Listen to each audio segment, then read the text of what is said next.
Nearly 3,000 years before the birth of Christ, a terrible famine swept over Egypt. Fertile land became parched and cracked like dead leaves, and for 7 years, crops drowned beneath a sea of sand.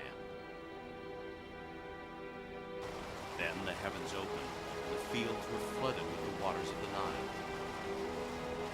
Such a miracle could only be the work of Canaan, a ram-headed god, the custodian of the Nile, and controlled the floods flowing from the gorges and the caves near Aswan.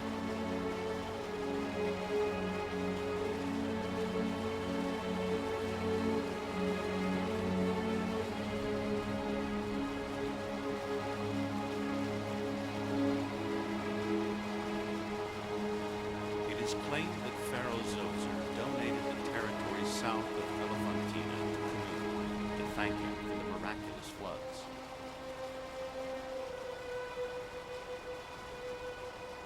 An engraving in granite recalls the events of the famine and the miraculous floods of the Nile.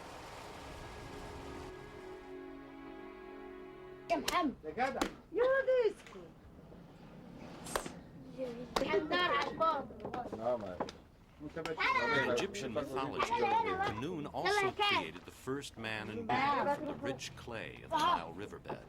Hello. In addition to these many honors, Canaan was the patron god of southern Egypt's capital city, Elephantina, on Elephant Island.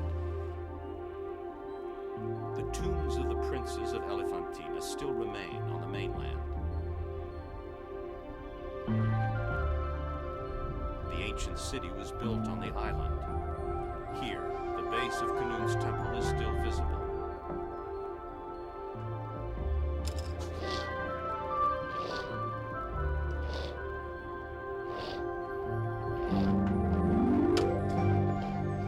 Elephant Island can be reached by felucca.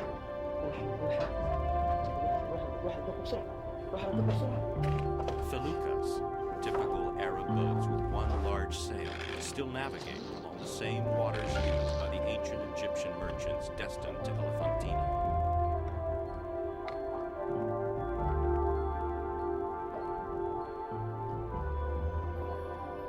It was a major port with many markets and precious goods arriving from all over Africa. Ivory, valuable timber, and gold from Nubia.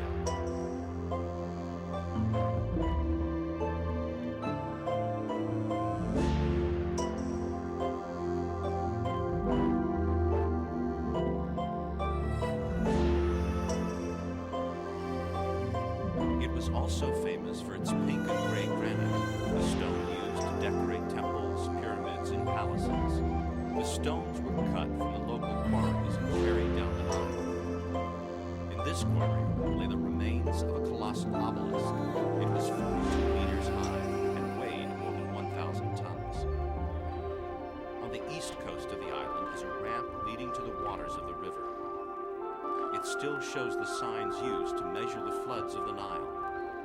This was called the Nilometer.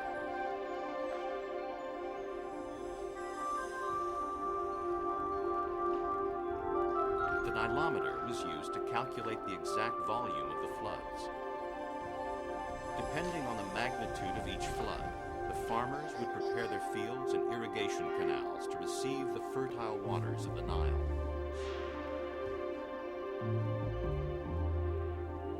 Those who gathered the taxes would also use the Nilometer to calculate how much tax the farmers would have to pay.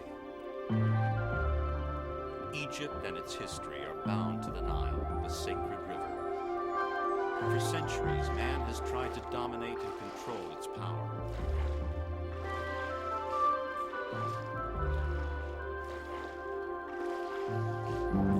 As the sun sets, the winds on the river die down.